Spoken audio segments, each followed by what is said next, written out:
Plans are being made for colonization of the Moon, and it must be ready before 2029. Countries like the US, Russia, China, as well as large private companies like SpaceX and Blue Origin are engaged in a sort of race to the Moon. And it is not just a race, but more a total plan, in which human colonies will be built on the Moon.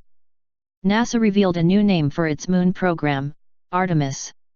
She is a Greek goddess of the Moon and twin sister of Apollo. NASA astronauts are going to land on the surface of the Moon by 2024, including the first woman and next man.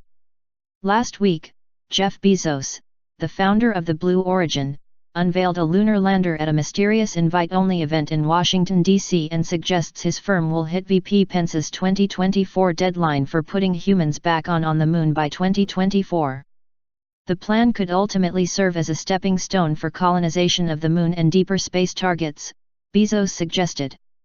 Since 2009, NASA's Lunar Reconnaissance Orbiter, LRO, has spotted hundreds of conspicuous holes on the Moon. These steep-walled pits might lead to underground environments sheltered from radiation, meteorite impacts, and extreme temperatures, making them valuable sites for future exploration. As space agencies prepare to return humans to the Moon, top engineers are racing to design a tunnel boring machine capable of digging underground colonies for the first lunar inhabitants.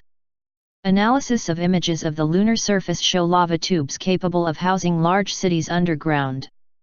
Ristamai, director of the Earth Mechanics Institute at the U.S. Colorado School of Mines, said that the idea is to actually start underground, using a mechanism we already use on the Earth, a tunnel boring machine, to make a continuous opening to create habitats or connect the colonies together. Then, on February 22, Israel launched a lunar probe towards the Moon.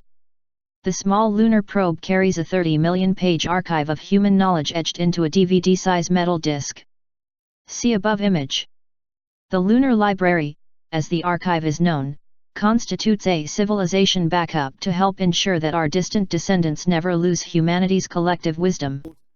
We may wonder why all these organizations are in such a rush to go to the Moon. Is it only a space race between the US, Russia and China, or is it all about the survival of humankind and time is running out?